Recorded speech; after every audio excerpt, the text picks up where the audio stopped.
Hey y'all, it's Sunday morning. What's so amazing about God's grace?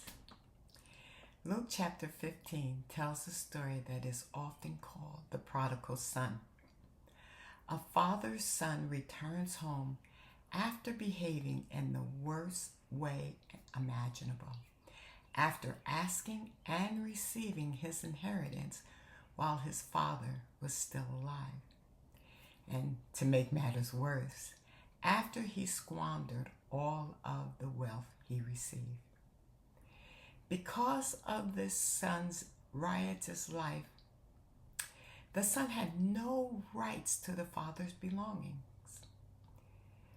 But his father not only had compassion on him, but reinstated, reconciled the son back into the family, back into his place of power, love, and authority.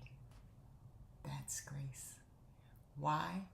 Simply because of the Father's love for him and wants a relationship with him.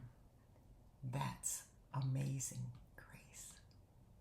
While all this was going on with the younger son, Luke chapter 15 verse 25 reads, "The older son was in the field, and as he came close to the house, he heard music and dancing.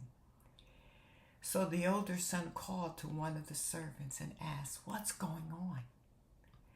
The servant said, 'Your brother has come home, and your father has killed the fattest calf because he has him back again, safe and sound.'" Verse 28. The older son became angry and refused to go into the house and join into the festivities. So his father came out and pleaded with him to come in. And he answered his father and said, all these years I have been serving you and never disobeyed your orders. I worked like a slave for you, and you never threw me a party. You never gave me a young goat so I can celebrate with my friends. This is so unfair. I always did what was asked of me, and I got nothing." I think the picture is clear. A sad, spoiled, pouting child. You never gave me a party. You never bought me the best Jordans. You never put the best coat on my back. Verse 30. The older son said to his father, "But when this son of yours," see how the older son separated their relationship? "This son of yours who squandered all of your wealth on prostitutes and gambling, when he comes home, you kill the fattest calf for him."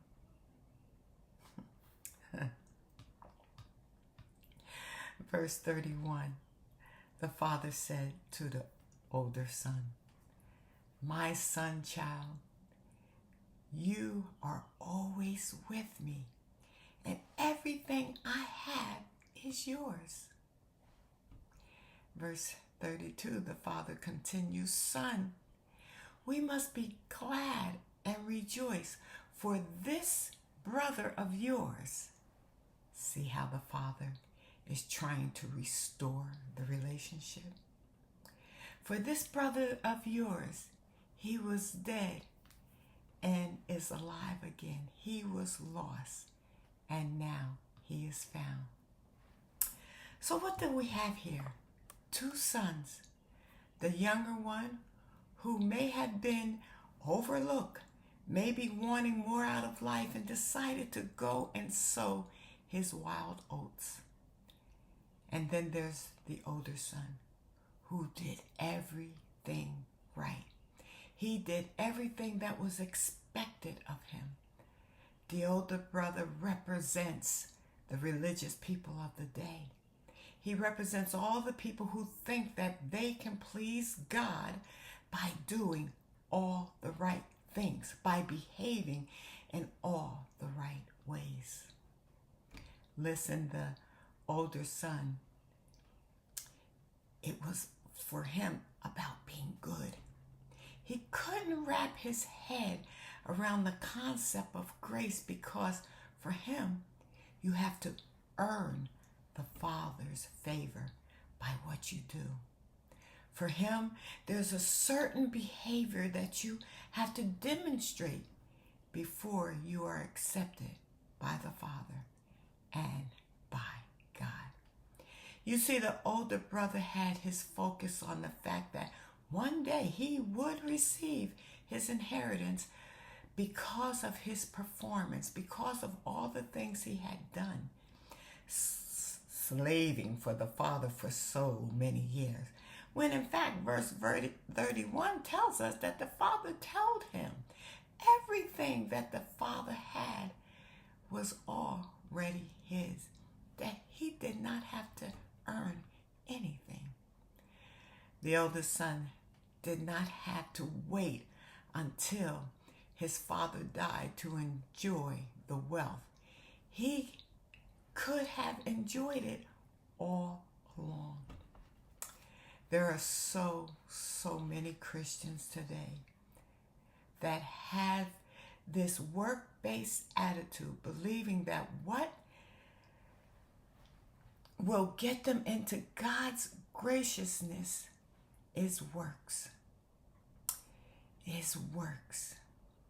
It's that works-based living. Oh, what a waste of time and a waste of energy. Maybe they don't know, or maybe they just can't accept that the wealth, not just money, they already possess in Jesus Christ. Did the Father's love and acceptance have much to do with the older son's good behavior, or with the youngest son's bad behavior? No, it had nothing to do with behavior at all. It's all about grace. It's about God's amazing grace. Amen. Blessings.